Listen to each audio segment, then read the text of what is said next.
You are a person of power, whether you know it or not, whether you believe it or not.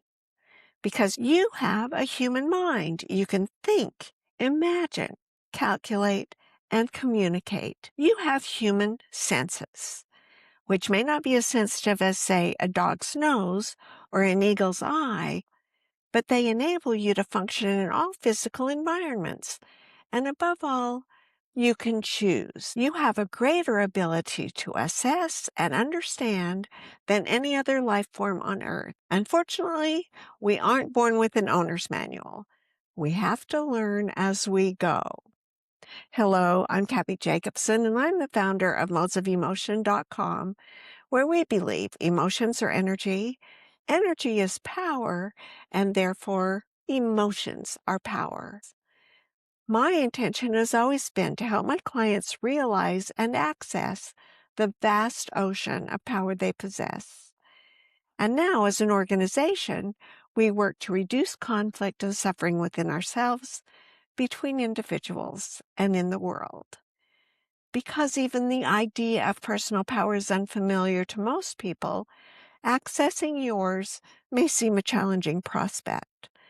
Most people stumble over such questions as, how can I believe I possess personal power when I've seen no sign of it?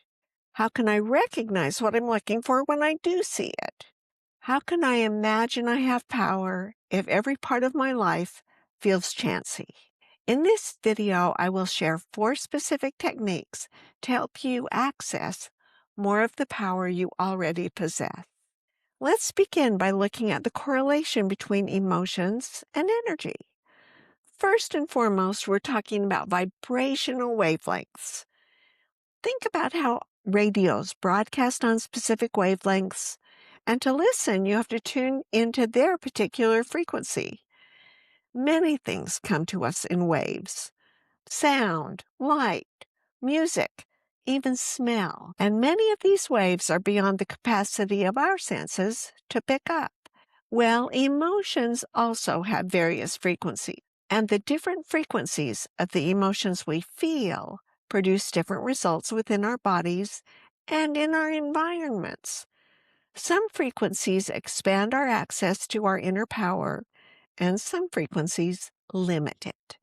So here's a quick summary of how emotions influence our power. You will find a link below to an extensive list of emotions divided into the following categories. Feel free to download this list. Just click the link. In victim mode, we abdicate our personal power. We give it up to the energies of powerlessness: fear, anger, anxiety, jealousy, resentment, loneliness, despair, and so forth. Generally, our vision of what's possible narrows down to 2 options: fight or flight. We fight through blame, complaint, revenge, or other forms of destruction. We retreat into isolation, submission, addiction, and other forms of resignation. The resulting energy of this mode is destructive, either to ourselves or to others, and it results in suffering. In interpreter mode, our energies become less stark, and because we start discriminating between good and bad, we tend to polarize and judge. Problems and difficulties abound, but we often see ourselves as problem solvers, as deciders of what is right and what is wrong. The energy of judging, however, keeps us in struggle. And because we struggle, even some positive values such as ambition, devotion, and admiration fall into this category. In observer mode, we stop judging. Our energies become neutral, and with neutrality, our way becomes easier. Emotions such as humor, curiosity, and resilience release us from both suffering and struggle. And then we move into even higher power. In partner mode, our energies become cooperative. We can turn obstacles into allies. We begin to recognize hidden strengths where we've always seen weaknesses. It's as if we've suddenly gained traction on black ice. What we want shifts from possible to probable. And in creator mode, our energies merge with the creative vibrations of the universe, and our intentions can turn into miracles. The probable becomes the inevitable. In addition to my videos on this topic, my book, Being the Creator, goes into greater detail. Check the link below to visit our website, where you can meet our coaches and take advantage of all the free stuff we have available. You can order my book directly from this website or from many online booksellers. In this model, the modes of power, the gateway into personal power is right here, where our energy shifts from interpreter mode to observer mode. In my video called The 5 Modes of Emotional Power, I liken observer mode to the meadows of moderation. The important reasons to achieve an observer level of power include: 1. Victim mode is powerlessness and results in suffering. And interpreter mode is struggle for power over something or from something, either internal or external. Emotions at either victim or interpreter level produce all manner of afflictions in ourselves and in the world. Moving out of interpreter mode and into observer mode eases struggle because observer mode gives you access to the amazing latent powers you already possess. When you operate in observer mode, you become more mindful and create a better life for yourself. You also make life easier for others. Obviously, when you move into observer mode, the problems of suffering and struggle abate. Sometimes they disappear entirely. Personally, my facility with observer mode didn't come automatically or even naturally. For most of my younger life, I could more than hold my own when it came to annoyance, irritation, misgiving, and especially defensiveness. When I finally started to recognize the fruit I harvested by nurturing such a crop, I began to select different seeds. Eventually, I began to see that judgment equals pain, acceptance equals peace. To understand your operational mode at any given time, look at your results. The very presence of suffering indicates victim mode. Struggle signifies interpreter mode. To ease suffering and release judgments and come to neutrality, you may benefit from working with a coach. Our coaches can help you recognize and alleviate the emotions generated by afflictive emotional states. As soon as you increase your vibrational level from interpreter to observer, you access greater levels of your personal power. Here is the 4-part practice I mentioned above. You can try either by yourself or with a coach. First, become mindful of what you're experiencing.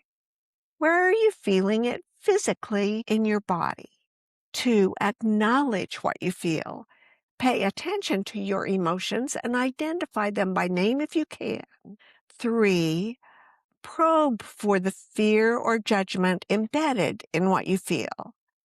Are you assigning motives, rationalizing behaviors, or denying your ability to choose something else? 4, whenever you find yourself judging or resisting a situation or yourself, use an emotion from observer mode as an antidote.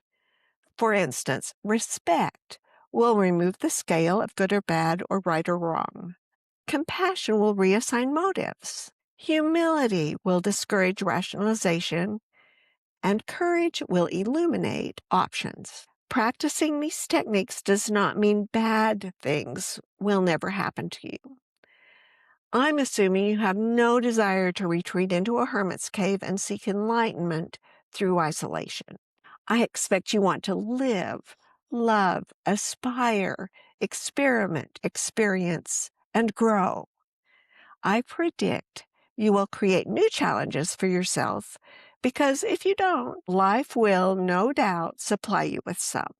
By thus engaging with your life, you will continue to gain self-knowledge.